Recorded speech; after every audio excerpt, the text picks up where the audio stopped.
Today current affairs. రాజకీయ నిధులపై supreme court తీసుకున్న తాజా చర్య ఏమిటి? ఎలక్ట్రల్ బాండ్ల పథకాన్ని రద్దు చేసి పారదర్శకతను హైలైట్ చేసింది. మే 2, 2025 మోదీ సభ నిర్వహించిన ప్రదేశం ఏమిటి? కోచి, కేరళ.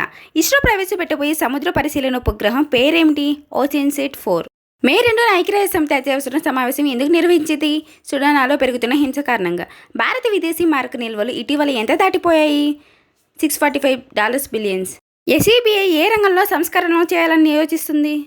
IPO కేటాయింపు నిబంధనలలో పారదర్శకం మరియు రీటైల్ ఇన్వెస్టర్స్ కోసం మార్పులు. గ్రామీణ ఆరోగ్య పరిజ్ఞానానికి AI టూల్స్ను ప్రవేశపెట్టే సంస్థ ఏది? నీతి ఆయోగ్. 2025 ఛాంపియన్స్ ట్రోఫీ సెమీఫైనల్స్కు వెళ్లేందుకు భారత్ ఎవరిని ఓడించింది? South Africa. మే 2న PV సింధు ఎటువంటి టోర్నమెంట్ ఫైనల్కు చేరుకుంది? Madrid open. ప్రపంచ ఆస్తమా దినోత్సవాన్ని ఏ తేదీన జరుపుకుంటాం? May 2, first Tuesday. సమితి ప్రకటించిన ఓల్డ్ ట్యూన్ డే ఎప్పుడు జరుపుకుంటారు? May 2. RBI ప్రకారం ప్రస్తుతం భారత ద్రౌపల్యం పరిస్థితి ఎలా ఉంది?